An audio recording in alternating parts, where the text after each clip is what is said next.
2024년 5월 2일 목요일입니다. 오늘 로마서 강해 26번째 꼭지는 로마서 8장 1절에서 6절까지의 말씀입니다.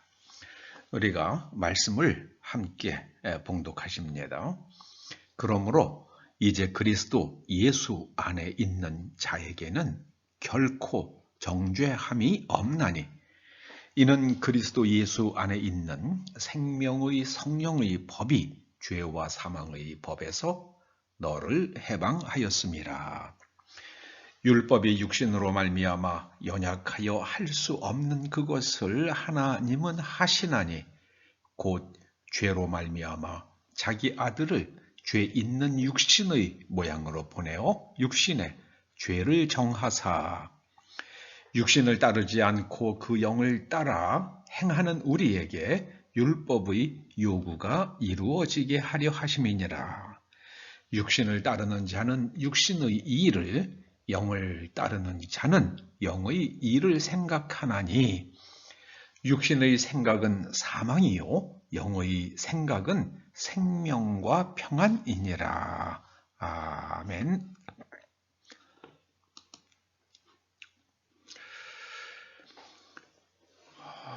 먼저 1절에서 사도 바울은 이렇게 말씀합니다. 예수 안에 있는 자에게는 결코 정죄함이 없나니. 이 말씀의 뜻은요, 예수 안에 있는 사람은 죄짓고 결국 심판받는 일이 없게 된다. 그런 말씀입니다. 예수 안에 있다고 자기 말로, 자기 스스로 그렇게 말하면서 예수님과 무관한 불법한 삶을 살아가는 사람이 심판받지 않는다. 이렇게 말하는 사람들도 있기는 합니다. 그릇된 생각입니다. 예수 안에 있는 자에게는 결코 정죄함이 없다는 말씀의 의미는요, 예수 안에 있는 사람은 죄 짓고 그 결과로 심판받는 일이 일어나지 않는다. 그런 말씀입니다. 곧 예수 안에 있는 사람은 죄 짓지 않게 된다. 그런 의미를 그 바닥에 깔고 있는 말씀입니다. 그러면은 예수 안에 있다 할 때 그 반대말은 뭐가 되겠습니까? 예수 바깥에 있다. 예수 밖에 있다. 여러분, 그 실존이란 말이요. exist라는 말의 그 어원을 폴 틸릭이라는 참 걸출한 신학자는 하나님 밖에 있다. x, 뭐뭐 밖이라는 뜻이죠. ist, 비동사, 독일어에서는 자인이라는 영어의 비동사에 해당하는 동사의 3인칭 단수형이죠. 그래서 exist, 이 존재한다는 말은 하나님 밖에 있다. 그런 뜻으로 그렇게 해석을 했는데요. 참 정말 놀라운 통찰이라 생각됩니다. 존재한다는 말은요, 하나님 밖에 있다는 거예요. 왜 하나님 밖에 있게 되었습니까? 거짓을 믿었어요. 뱀의 말의 거짓말을 믿었습니다. 뱀의 거짓말을 믿었어요. 그리고 나서 하나님께서 하지 말라 명하신 선악을 알게 하는 나무의 열매를 먹고 에덴에서 추방되었죠. 그래서 하나님 바깥에 있게 되었습니다. 에덴에서 추방된 인간의 실존의 비참성, 그것을 깊이 생각하는 게 바로 실존주의죠. 여러분, 죄가 뭐겠습니까? 죄는 훔치고 사기치고 그런 것들은 죄의 결과죠. 죄란 하나님이 인간에게 기대하시는 수준에 이르지 못하여 하나님을 거스르려는 그릇된 마음의 태도입니다. 하나님께서 사람에게 기대하시는 수준이 있어요. 사람은 모름지기 이렇게 살아야 한다 라고 생각하시는 수준이 있어요. 그게 하나님의 말씀에 순종하는 삶이죠. 그런데 그거 자꾸만 거스려요. 왜냐하면은 하나님의 말씀대로 안 하는 게 더 옳은 거야. 아담과 하와가 그렇게 생각을 했잖아요. 뱀의 말에 속아서 그렇게 생각을 한 겁니다. 속은 게 잘못이죠. 속으면 안 됩니다. 속으면 안 돼요. 예수 안에 있으면 생명의 성령의 법을 따라갑니다. 생명을 주는 성령의 법을 따라갑니다. 그런데 예수 바깥으로 나가면, 하나님 바깥에 있으면 결국에는 죄짓고 사망에 이르는 그 법칙을 따라갑니다. 그래서 우리가 예수님을 믿게 되면은 죄짓고 멸망에 이르는 그 법칙에서 벗어나서 성령을 따라서 생명을 날마다 풍성한 생명을 누리는 그 법칙으로 우리가 이동한다. 그런 말씀입니다. 사람이 육신 때문에, 육신이라는 것은 요한일서 2장 16절이 말하는 거죠. 육신의 정욕, 안목의 정욕, 이생의 자랑, 곧 뱀의 말을 듣고 나서 하와의 마음속에 생긴 게 뭡니까? 선악을 알게 하는 나무의 열매를 보면서 하나님께서 저거 먹지 말라고 하셔서 그 말씀이 떠오르는 게 아니라 그냥 이제는 선악과를 보고 나니까는요, 보암직도 하고 먹음직도 하고 심지어 그걸 먹으면 지혜로워질 것 같은, 뭐 음식 먹는다고 지혜로워지겠습니까? 근데 그걸 먹으면은 지혜롭게 할 만큼 탐스러워 보였어요. 육신의 생각이죠. 그게 바로요.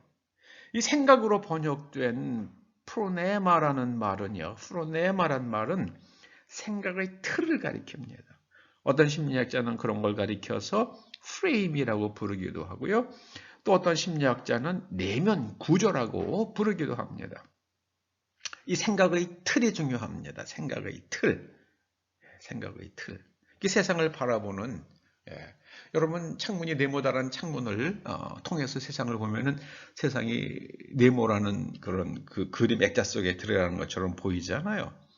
그래서 프레임이라는 말을 쓰기도 합니다. 내면 구조, 세계관과 무엇이 옳은 것이냐 하는 진리, 무엇이 좋은 것이냐 하는 가치, 그런 구조, 그런 구조. 그런데 그것이 육신을 따라서요.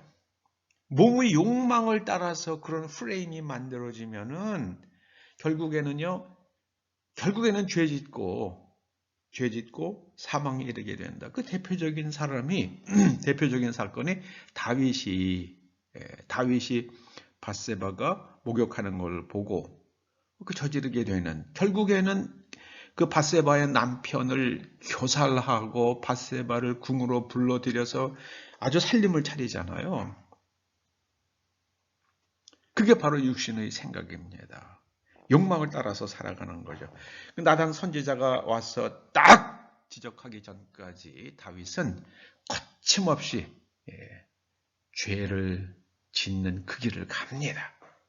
그것이 바로 육신의 생각입니다.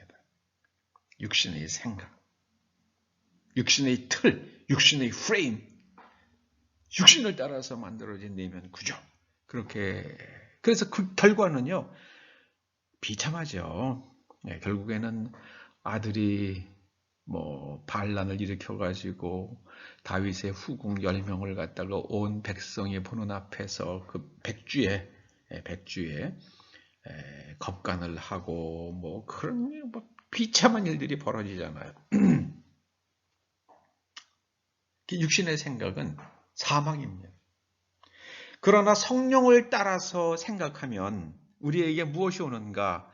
생명이 온다. 그리고 평안이 온다. 생명과 평안. 조에와 그리고 에이레네. 두려움이 없어져요. 평안이라는 것은요, 두려움이 없는 거죠. 근심과 염려가 없는 겁니다. 생각을 바꿔야 돼요. 프레임이 바뀌어야 됩니다. 영의 생각은 하나님의 관점으로 바라보고 해석하고 판단하고 그리고 행동하는 걸 말합니다. 하나님의 관점으로 생각하고 해석하고 판단하고 행동하는 거죠. 예수님께서 그러셨잖아요.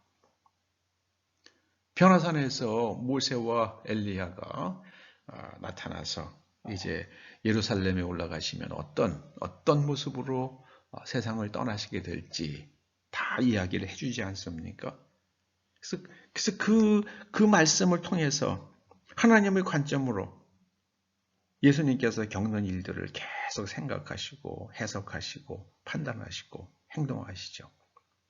겟세마네 동산에서도 하실 수만 있으면 이 잔이 지나가게 하옵소서.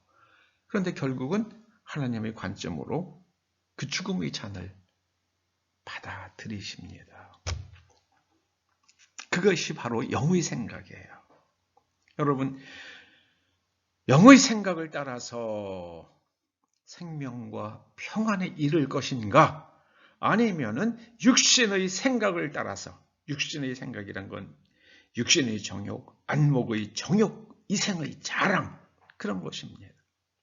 그 육신을 따라서 육신의 일을 도모하다가 결국 죄짓고 죽음에 이를 것인가? 그거는 각자의 몫입니다. 각자의 몫입니다.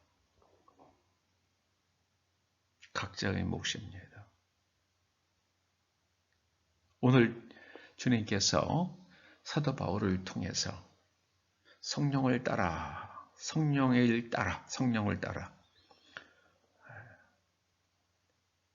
바라보고 해석하고 그리고 판단하고 행동하라. 그런 내면 구조를 만들어라. 그러면은 너희가 생명과 평안에 이를 것이다. 이게 신앙입니다. 기독교 신앙의 핵심은 이거예요. 성령을 따라 성령 안에서 관찰하고 해석하고 판단하고 행동하는 겁니다. 기도하시죠. 오직 성령을 따라 생각함으로 기필코 생명과 평안에 이르는 길을 걸어갈 수 있도록 성령 하나님, 이 종에게도 기름 부어주시고 이 말씀을 듣는 모든 사람들 마음에, 그 귀에, 뇌에 성령을 부어주시옵소서. 예수님의 이름으로 기도드리옵나이다. 아멘.